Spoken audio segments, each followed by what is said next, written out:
সে আসো, জামা কাপড় যা লওয়ার নেওয়ার নিয়ে চলে আসো, তোমাকে যুদ্ধে যাওয়া লাগবে। বিয়ে করছিল না উনি?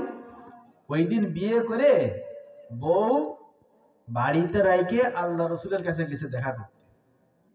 ওই সময় আল্লাহ রসুল কি বলতেছে? তোমাকে কোথায় যাওয়া লাগবে?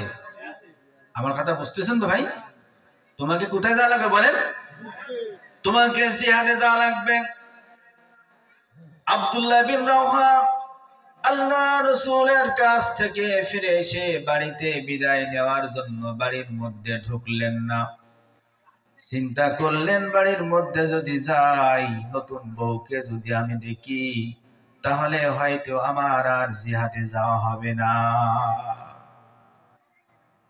বাড়ির গেটের পাশ থেকে দাঁড়ায় জোরে আওয়াজ দিয়ে বলতেছে, দেখে নিজের স্ত্রী, নতুন স্ত্রী ঘরে, নতুন স্ত্রী এসে ঘরের ভিতরে কোরআন শরীফ পড়তেছে।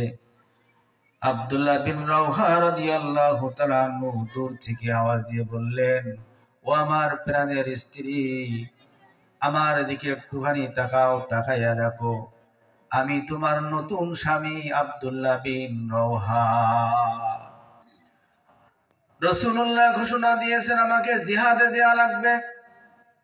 তুমি আমার দিকে এসে দেখো, তোমাকে আমি জীবনে কোনোদিন তোমার হক আদায় করতে পারলাম না, একসাথে ঘুমাইতে পারলাম না, আমাকে তুমি মাফ করে দিও।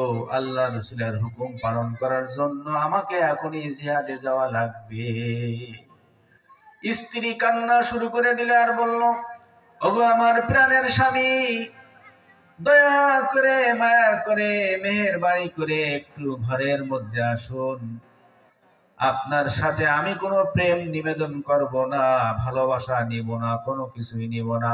শুধু একটি বার আপনার মাথা থেকে পা পর্যন্ত দেখে আপনাকে চিনে রাখবো, যেন আমি কিয়ামতের ময়দানে কোটি কোটি মানুষের মধ্যে আমি আপনাকে স্বামী হিসেবে চিনে নিতে পারি। দেখছেন, ওরাই হলো ইমানদার, ঠিক কিনা বলেন? তাদেরও ইমান আছে, আমাদেরও কি আছে? ইমান আছে। এ ভাই, আমার এলাকার পাশের এক গ্রামে একটা লোকের নাম ইমান আলী। কি নাম ভাই? জীবনেও নামাজ পড়ে না সে। কথা বলছেন? জীবনেও কি করে না? নামাজ পড়ে। নাম কি?